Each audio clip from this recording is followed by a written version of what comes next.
तो मित्रों होंडाना बाइक में स्टार्टिंग टेबल थतुं होय तो एमां शुं वस्तु ध्यान राखवानी रहती छे कार्बोरेटर में एना विषे आपणे जाणीशुं।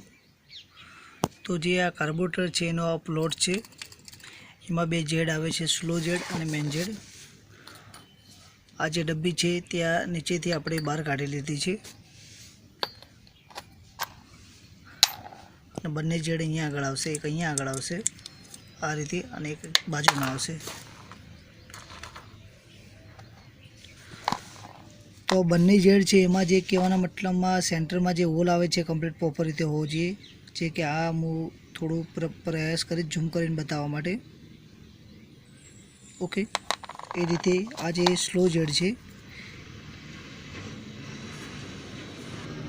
तो मित्रों जे स्लो जेड है एमां पण कहेवाना मतलब में कम्प्लीट वर्कआउट थवुं जोईए, खास ए ध्यान राखवानुं रहेतुं होय छे। जो स्लो जेड में आमां जे बे पण स्लो जेड और मेन जेड है बंनेना होल प्रॉपर रीते वर्कआउट करता होवा जोईए, बाकी कोई इश्यू होतो नथी। अने कार्बोरेटर विषे एवुं कोई पण वस्तु लागे तो कमेंट बॉक्स में जणावो।